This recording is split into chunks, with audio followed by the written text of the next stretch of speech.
Welcome everybody to this first episode of Let's Play Stellaris. My name is Nyakan, and this is the early release version of Stellaris, so you may see some things here that end up being different on release. I think this is pretty much the finished product though. I want to thank Paradox Studios for giving us this early release copy of this game. It was actually pretty amazing that they did that. You guys are awesome, Paradox. Thank you. I've been playing this game for a few hours now. I've been watching the Twitch streams closely, so let's go ahead and just dive right in here. So you start the game with some pre-made races here, or species, I should say. The one I just want to dive into is a human one, Commonwealth of Man. They are xenophobes, which will hurt their diplomatic situation a little bit, I'm sure.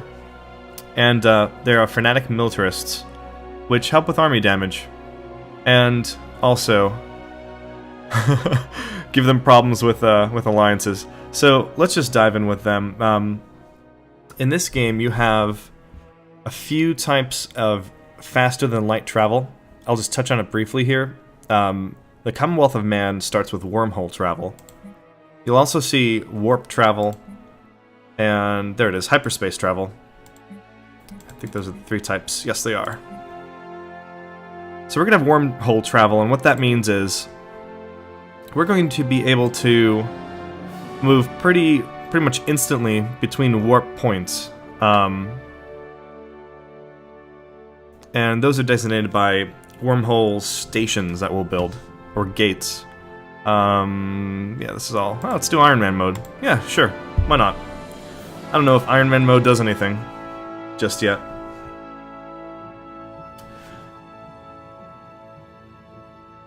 So here it is. More than a century has passed since the great arc ship Chrysanthemum carried 250,000 of our ancestors from distant Earth to the garden world we have come to know as Unity. After a long and perilous journey, the colonists rejoiced when they saw sunlight again, albeit from a foreign star. The early years were difficult. Citizen militias were formed to fight off the lethal alien wildlife that we found ourselves sharing our new home with, and cultivating the terrestrial crops that had been brought proved far harder than imagined. Yet for each challenge overcome, we become stronger. Once this new world has been tamed, our numbers grow exponentially. The last few decades have seen great leaps in technology, and we are now, finally, ready to reach out and reclaim the stars from whence we came. Welcome, Let's begin. Marshal. I am Veer, a prototype synthetic intelligence. Okay, you start with this like tutorial guy. I'm just gonna go ahead and. It's the first time I closed him. He was like, "Don't be a fool." That's kind of funny. So, a few things off the bat. This will start off kind of like a 4X. So, this is the galaxy we live in. And this is our little system here. We live in the Deneb system. You'll see that we can move between other systems here. We can either click on these little arrows, and you'll see the new system here. Or you can hit M or E for the map mode. And then it's a little bit easier. You can kind of click around and go to different systems. Now the game starts you off with 4 hotkeys. And they're kind of useful. If you hit one on your keyboard, it'll open up Unity, which is your home world, or whatever your home world ends up being when you choose your own race. Q is always to zoom to whatever you have selected. So let's say we're out here, over here, whatever, doing something else, and we just want to go back to our home world quickly. Yeah, we just hit 1, Q, and we're home. You'll see 4 tabs on the bottom. Planet summary, self-explanatory. This is interesting. You have a service tab, armies, and spaceport. Now, for your planet summary, it's going to give you the basic information about production. You have 3 main kinds of resources here in this game. You have energy credits, you have minerals, and you have influence. The ones you'll use most of the time are energy credits and minerals. these are used to produce and maintain ships, buildings, buildings on the surface of Unity, or like mining colonies or anything else. This is basically your money. And then you have 3. These might look familiar to you. Let's call them Monarch points for you EU4 guys there. It's kind of similar. So you're gonna have research that ticks up, and you can choose out of a few selections that the game will provide which tech you'd like to get into. So I don't know. Let's take a look.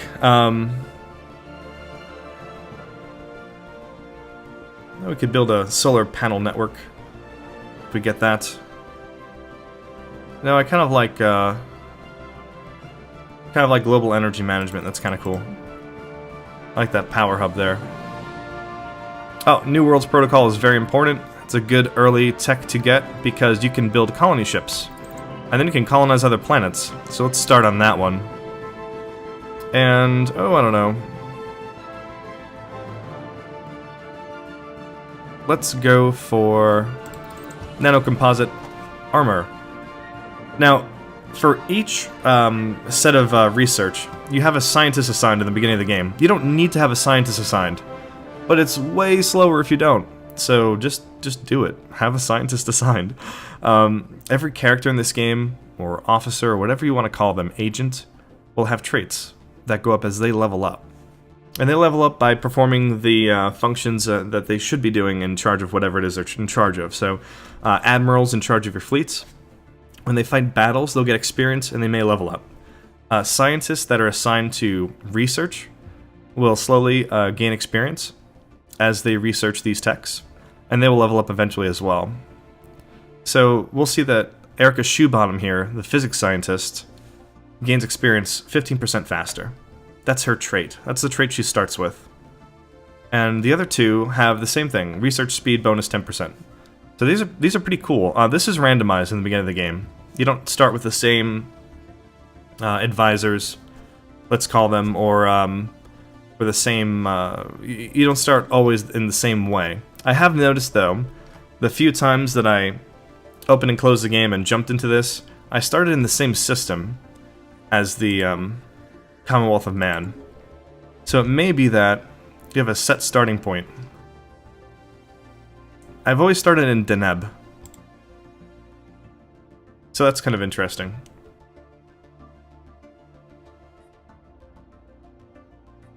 If you look up here, you have basically 6 different menus. Okay, the first one is your government. This will show you all of the big information you need at a glance. You have a naval capacity. This is similar to force limit in EU4. Edict cost. This is for policies, basically, that you will enact if you choose to. And edicts, it seems that there's a base of 10 years for how long they last. That may be modified as time goes on.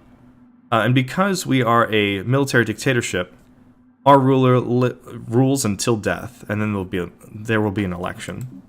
The budget shows you things that you're paying for. Now, there's no maintenance slider here. So, if you have ships, you're going to pay for them. If you have buildings, you're going to pay for them. That's it. These are the policies you can enact. They will cost you influence per month to do this. And these are your demographics. In the beginning, it's not really too important. But as you start to play the game longer and you grow, you may have alien races incorporate themselves in your population. And then you'll have different effects here. You may have unrest, you may have... who knows? So that's that. Your empire menu will show you basically your planets, their governor, and just all the information you need at a glance for production and the most important things, basically. Don't need that too early on because you have one planet, right? Contact, similarly, this is your diplomatic menu, basically. This is where you can open up diplomacy with other alien species that you run into. And because we haven't found anybody yet, we have no contacts. Ship designer is fun. We'll get into that in a little while. Situation log is sort of like missions you get. And that's a technology screen. So let's just get started here. Let's open it up at normal speed. Now we start with a small fleet here, a construction ship, and a science ship. Let's get the science ship to survey our system. What this science ship is doing is it's looking at all the planetary bodies that are here in this system, and they're identifying resources that we can collect, or planets perhaps that we can inhabit. If we find anything that produces resources, we can use our construction ship to build, say, a mining colony or a research facility there. And you'll see these options here when you select the construction ship, or even a wormhole station.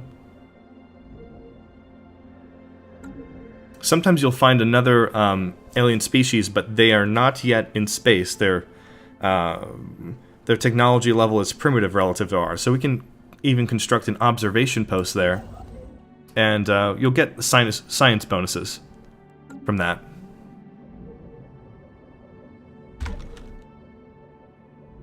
Now, if you look at Unity, our world, let's go back to these tabs. On the surface, you have these tiles. This represents all of the land that you can produce things on. You'll see that some of these are closed out to us. We'll have to clear them. And you'll see that some of these are already being used. Every planet will have a population, a pop they call it. Okay, we have 7 out of 10 pop. We go here, you'll see 7 figures. Actually, we don't. 1, 2, 3, 4, 5, 6. Yes, 7. I can count. 7 figures and an 8th that's kind of grayed out. That's because that's that pop that's growing for us. You'll see that we have, say, a power plant on this space, and that will give us energy credits per month. We have a mining network, and that gives us minerals per month. You'll see that down here, this shows you what is being produced on this space. Even these spaces that don't have any buildings built on them are still producing something. So I'd like to build a hydroponic farm here to really take advantage of the food that's being produced here anyway. I'd like to do the opposite here. I'd like to build a mining colony, or excuse me, a mining network here. And you'll notice that this suppresses the food that's being built here, just as the food, the hydroponic farm is going to suppress the mineral production here. It's going to make us more of both in the end. Now, having a high food surplus will keep people happy, and it'll also help them your world grow faster in population. Okay, so our scientists gained a level here, and that's just from doing her job in charge of a science ship. See, we have a scientist assigned to this as well.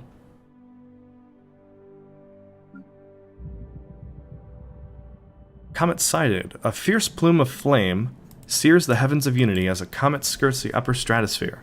The sheer power evident in its cosmic trajectory has made a profound impression on the capital's populace. They liken the intractability of its path to the inevitability of the Commonwealth of Man's ascension to galactic supremacy. Oh, interesting. So happiness goes up for a year. Doesn't really do much for us. Oh. Encountered some form of alien vessels in the Deneb system. Okay, so they're gonna call these alpha bogies for now. Until we check them out. So we go to our situation log, and we'll see there's a mission here to investigate these alpha bogies, these alien life forms that we've found. If we go ahead and research this, what's going to happen is this takes 180 days, and it's part of the society research category. That's this category here. If we do this, our society research scientist is going to be delayed here. She's going to take this time to fulfill this mission and slow down her development here in this research, which is fine. Okay, we found an anomaly. Your science vessel will find these from time to time, and you can research them and get like cool stuff.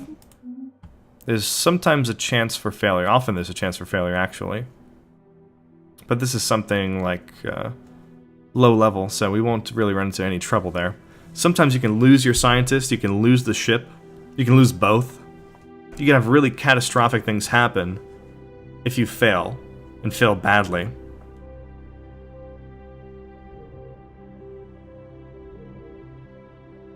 So we can also look at, now that we've gone through this part, we can clear land, but that we don't really need to yet. We'll do that later.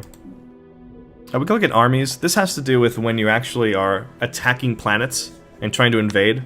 We don't really need to do much with this yet. It's early on, we're not going to have to deal with this, but basically, this will show you your garrison. This will show you your orbital bombardment policy, basically. And you can recruit more armies, but we really don't need to. When this battle happens, it's basically going to be like a siege in EU4. You'll see our defending forces and the attacking forces. Okay, we've detected a weak FTL trail near Jackson's planet. We should continue to investigate. Okay. So all that's saying is... Let's see, this is Jackson's planet out here. Well, I don't quite see it, but you'll see from time to time... Oh, here it is.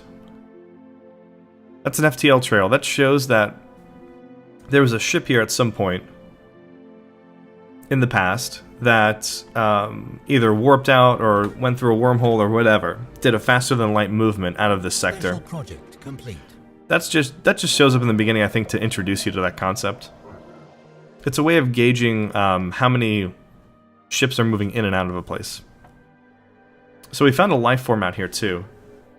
The spaceborne life forms, which the human head of society research has come to refer as Tiyanki, are docile creatures. Capable of accessing some lower dimension of subspace, they roam from system to system with relative ease, though nearly the same ease as human fleets. They graze on gases common to the upper layers of many gas giants. It is highly unlikely, to say the least, that this is their only food source, but intake of other nutrients has yet to be observed. They will rarely, if ever, attack, even when provoked. They can safely be ignored.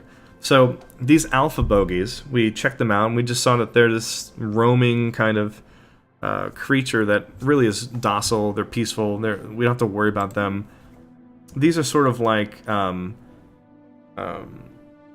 third-party elements that are kind of roaming around. These are like sort of the NPCs of the world. They're not actual like civilizations, but they're just units that we discover and they're floating around and stuff. System survey complete. Okay, the science ship finished surveying Deneb. Let's see if it found anything.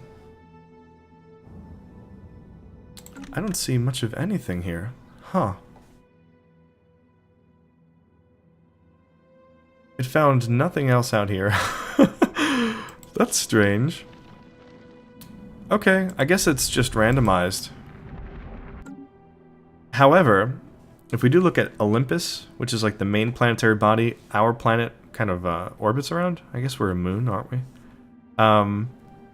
You say that Olympus can generate us engineering research, and so can Luna. So let's use our construction ship to build a research station here on Olympus. It's going to cost us 90 minerals. It's going to take, I'm not sure how long. A while. Not too long. Okay, the science ship is idle. What we can do is start to survey neighboring systems. Let's go to Waskar. Oh, intel level is high here.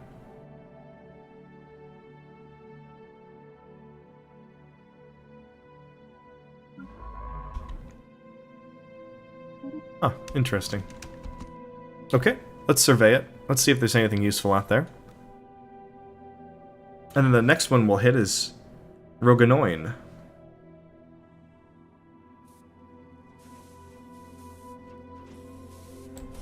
Now the last thing we can look at on Unity is the spaceport. The spaceport is where you build ships. Okay, you can also put different modules on here, and they'll have different effects as time goes on. You unlock them with different tech levels. Everything here is unlockable with tech. So we can build some ships here. We can build some corvettes. They're basically light fighting ships, or another construction ship, or a science ship. We can also upgrade the spaceport, and when we finish our social research, or society research, excuse me, we're going to be able to build the colonist ship here. Complete. Okay, we finished the research station. Let's have our construction ship build another one on New Luna.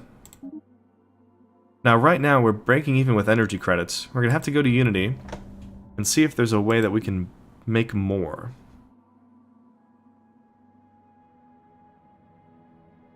Not really. We can clear this land. These slums. And hope to make more energy this way. We can also hope that the science ship finds something worthwhile where he is. And we can build a mining colony out here. And harvest some energy resources that way. Let's see.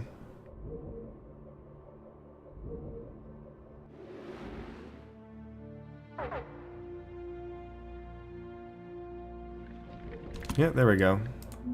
The balance is becoming negative. System survey complete. Nope, nothing. Wow.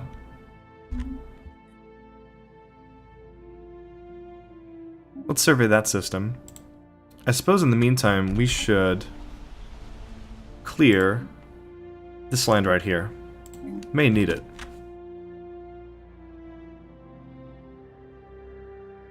Now if we look at our governor, the governor will have stats as well. The governor controls whatever world or colony you're looking at. So happiness, construction time, clear blocker time. Oh, that's nice. So we're going to clear territory a little bit, or clear space on the surface a little bit faster. And then slave bonuses, which don't apply yet. We haven't enslaved anything yet. Hostile fleet detected. Okay, hostile fleet detected. Let's see. Oh, it's more like an unidentified object. Okay. Ah, so this is one of those NPCs, kind of. They're roaming around. You'll see that they just kind of fly by and do their own thing.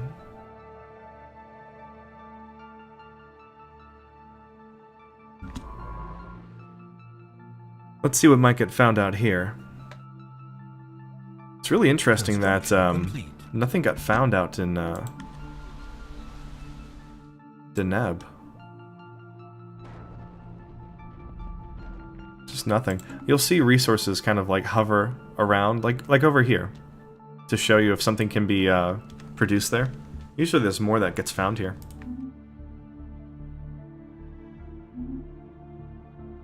Okay. We'll wait here with bated breath, where the science ship is, to see if he finds anything. Oh, perfect. Let's build a mining station here on Roganoin 2, because we can produce energy credits here. And that would happen right on time, basically.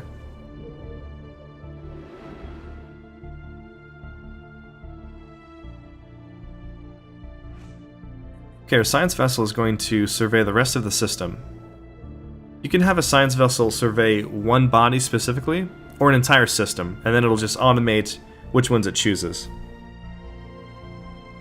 Okay, we can see here that we can build a research facility on Roganoin 1. We may do that.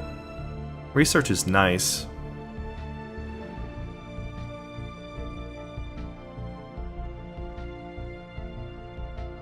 The music is beautiful in this game.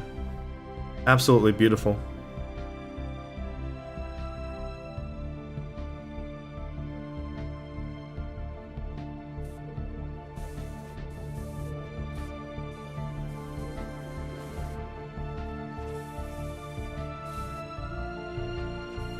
I could have this soundtrack just playing, no matter what game I'm playing. There's some really, really great songs on this. I mean, they're all great. I haven't heard one, a single one that I'm like, about.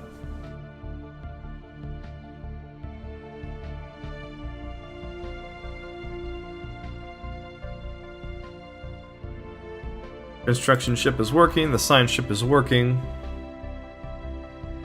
Has it found anything else? No.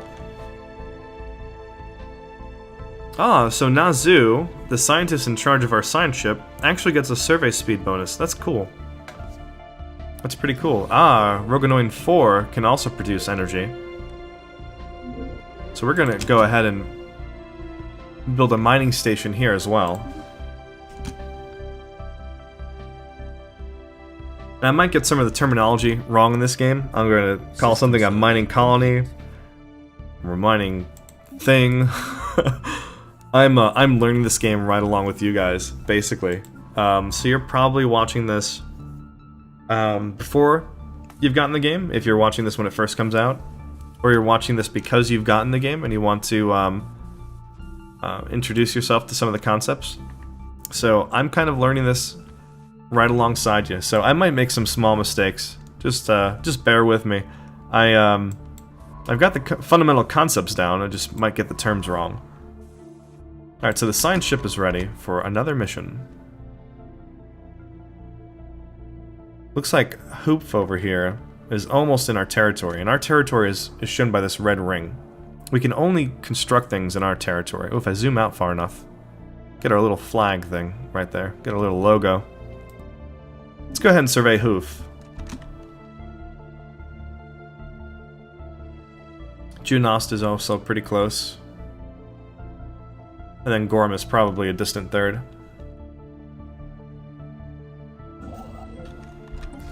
You'll see now our energy has evened out after that first station was built.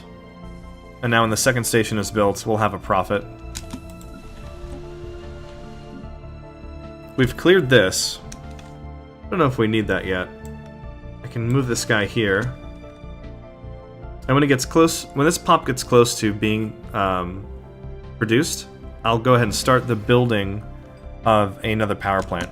Power plants are really important. They will basically fuel the stations that you build out there in space. Whatever they end up being, research stations or whatever. So energy is very important. Energy pays for everything, basically. Whether it's your ships, buildings on your colonies or planets, or structures you build out here like this. Anomaly found. Ah, sometimes you'll find an anomaly. And here's another one. Let's ever check this out right now.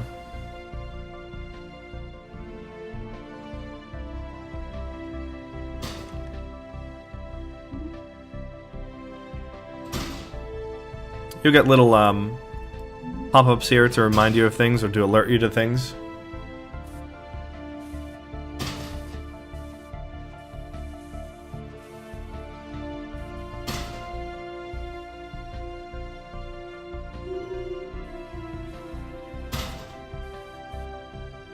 Okay, scientist has gained a level. So that was Erica Shoebottom, I think. Abandoned amusement park. Oh, so this was this anomaly. The structures on Huff 3 are not as old as we first believed. It seems to be a playground or amusement park of some sort. Science Officer Nazu notes that many of the contraptions are highly complex creations that we can learn much from, and that, to the builder's alien eyes, they might have been a cutting-edge sensor array, or even a gigantic art installation. Regardless, to us humans, it looks mostly like a place where you would take your young and let them amuse themselves. So this is nice. This is what you'll get with anomalies. You'll just get, like, straight-up points gained from things like this when you succeed. So we're going to gain 198 engineering research points and 90 society research points. That's awesome.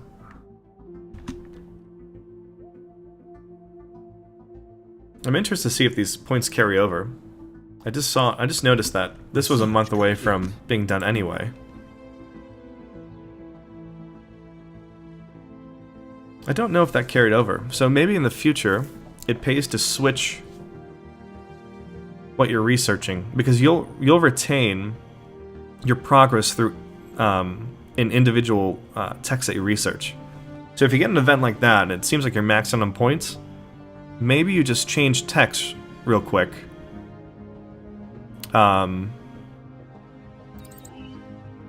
to get the points assigned to that, and then switch back to finish up that tech you were working on. Yeah, it seems like they won't be applied.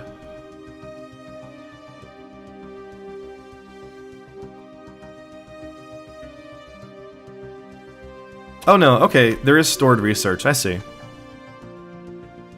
You'll see on the tooltip, basically our production is being doubled right now. Because we have stored research. Oh, that's cool.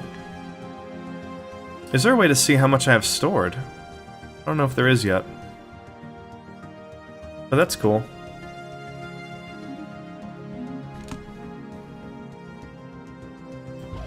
Okay, that construction ship is done. I think Roganoin is totally built up. Oh, in fact, here's something interesting. Roganoin 4 is a technically habitable desert planet. So that's what you should do also when you're out here. Just see if any of these planets are habitable. Because you may be able to colonize them. I don't see anything out here, really. I mean, we could hit this up, but there are probably better choices out there. We will probably discover a better choice out there. A lot of these worlds are barren or not hospitable to life. I don't think there are any on Deneb. No, I don't think so. No. Let's see, Huff. Is there anything hospitable on Huff? Barren world?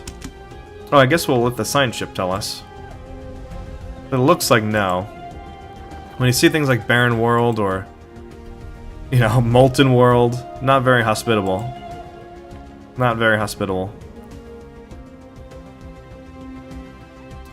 Habitability is 0, yeah.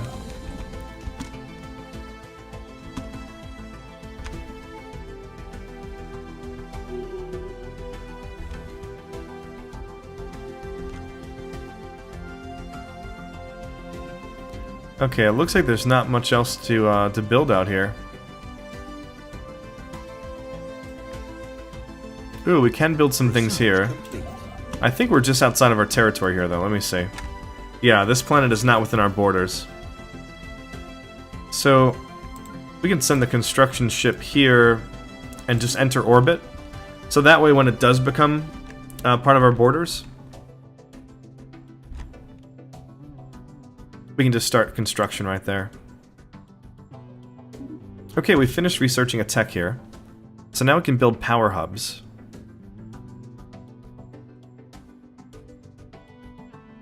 That's pretty good. Okay, let's go into new research now. I like getting things from my ships. I like going boom. So let's research blue laser. And I'm also researching nuclear missiles. There are also components that you can put on your ships. Actually, we could look at that now. So let's take a look at our spaceport, which you can also click on. It's kind of floating out on its own. But that's also just a tab of Unity, as you can see. It's the same thing.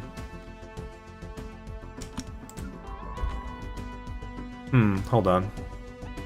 We might as well survey another system with that science ship. Okay. Now, you can go into your ship designer here, and you'll see that you have your basic designs here. Construction ship, science ship, corvette. If you go to your corvette, you'll see that you have different cores that you can change up. They will determine the kinds of weapons you can have or how many slots you have in certain things. So, shifter cores tend to be for utility slots. Interceptor core, it appears would have you have multiple small weapons, and a striker core gives you a small weapon and a medium weapon slot. Utility is the same on these. So right now we have the interceptor core, which means we're probably doing a decent amount of damage, really. You know, I didn't actually look at the cores for these. But there really isn't much going on with these guys just yet. Let's go back to the Corvette, and you can see some different things here. The Corvette has a wormhole modulator. This is important. Any ship that uses a wormhole gate, I think it's called, needs to have this equipped. Otherwise, he can't use it. You have a combat computer, which you can change in the future. Chemical thrusters, which you can upgrade. And these will increase your chance to evade. And you'll see when a battle happens that your chance to evade is kind of important. Oh, and now we have... good, we finished our research. We can build a colony ship. That's awesome. Sensor range is over here. And then you'll see you have... we have 2 fission reactors for our Corvette ships. Anything that you plug in into these slots into your ship is going to require power, and you generate that power through reactors and cores here. This will all increase your cost. You see a surplus of power over here. You want to keep this above 0, and then you know you can use all of these items on your ship, basically. Since we do have that tech, let's go ahead and build a colonist ship right now.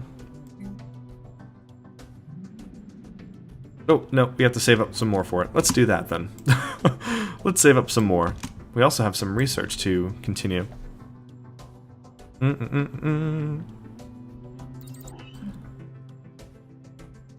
Okay, let's go ahead and... yeah, leader lifespan plus 10 years. Sure, that's important for us. And food plus 10%. Sure, that sounds good. Now, actually, now that we've finished these techs, we can even change our ship designs. You'll see that we'll have some things available to us now. Let's see.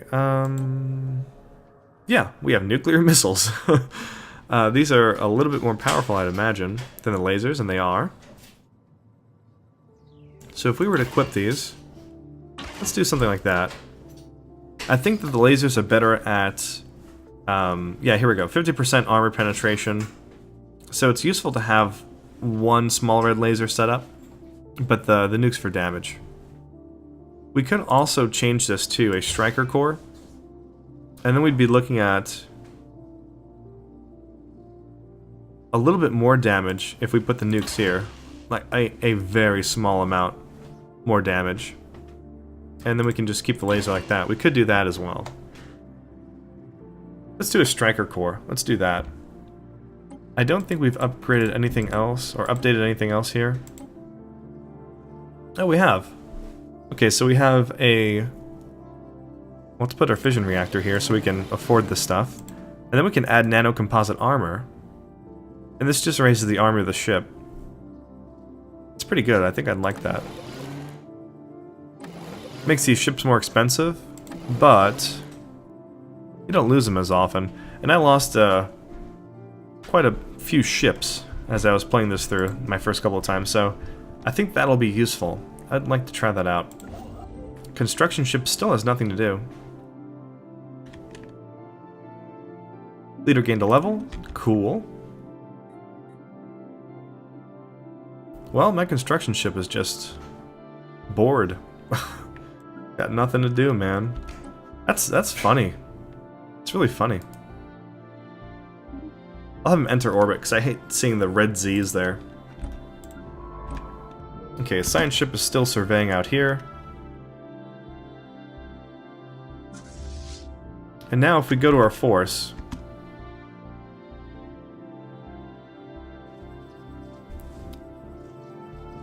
we should be able to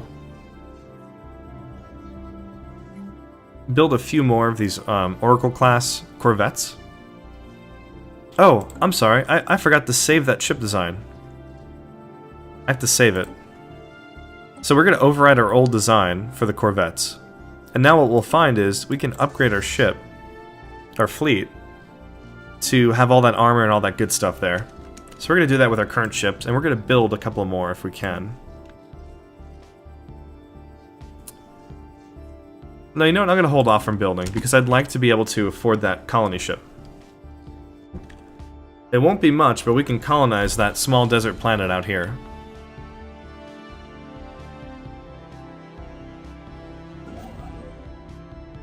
You know what we could do in a pinch? We could also just go ahead and build... Situation log updated. We actually could use a construction ship to build a frontier outpost. Upgraded. Construction. And we can use that to expand our borders. So I may do that.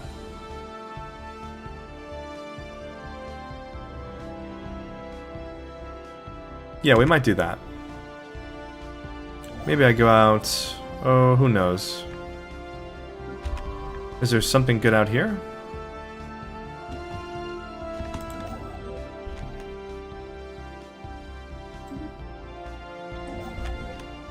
No. Okay, we'll build a frontier outpost right here. It's not really a great use of resources, but we'll do that just to start growing a little bit. I think I'll also start to build a second science ship. This colonist ship will have to wait, I think. The second science ship is good because you can explore a little bit faster. Okay, our fleet's been upgraded, that's nice. We now have the hunt for the hyacinth. Ooh, anomaly. Yes, research that. The hyacinth, the sister ship to the Ark ship that brought our ancestors to Unity, was meant to follow us here from Earth a century ago. We must find out what became of her. So you'll have this mission basically to survey particular systems on the map.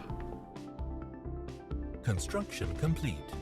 Yeah, there they are. Okay, they popped up. So we can have this science ship that we've just constructed. Whoops, we have to hire a scientist. Let's recruit a scientist. Survey speed, 25%. That sounds like the guy for me.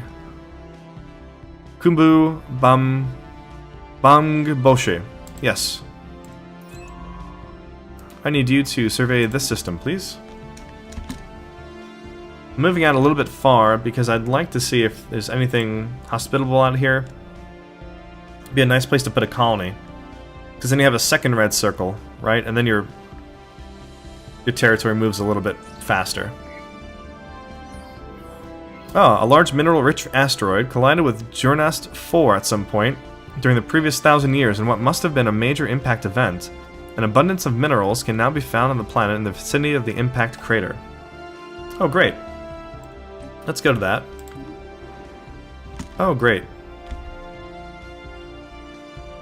So that's something nice out there. Cool. Oh yeah, this has good mineral production out here. Too bad we can't build here yet, but we'll get to that soon.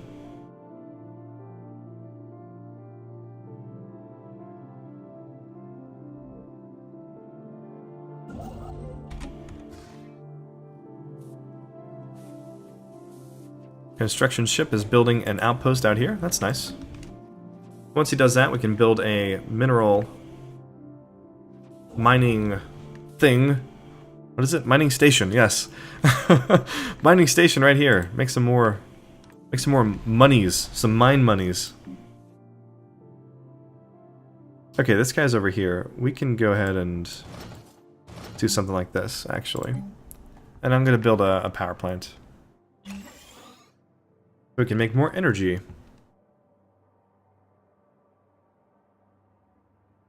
System survey complete. I can even start building a hydroponics farm here. Except I'm going to wait, because this should be done soon. I'd like to build that mining station as soon as possible.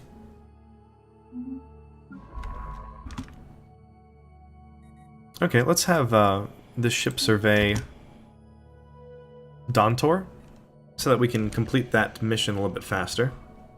In the meantime, we'll take a look at Jurnast. See what's going on over here. Yeah, lots of mineral production here. This is nice. Hostile fleet detected. Situation log updated. We've encountered some form of alien vessels in the Hof system. These strange objects have been flagged as Bravo bogies until we can learn more about them. We should proceed with caution. The interesting thing about that, too, is when you're a xenophobe, you're going to get like different kinds of flavor in your messages that you can send to people. To the different species you'll find. You'll see these things. Whoa. Okay. So our ship is automatically set to evade hostile fleets. I'm actually going to turn that off because they seem to be neutral. I think I can get away with this.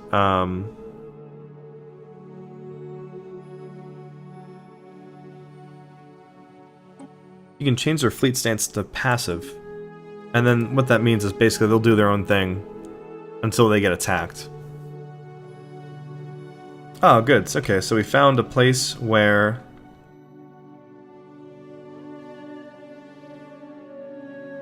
we can find the hyacinth. That's good. Okay, this is a anomaly with a high failure risk, so I'm going to leave it there for now and allow the science ship to just continue doing its thing.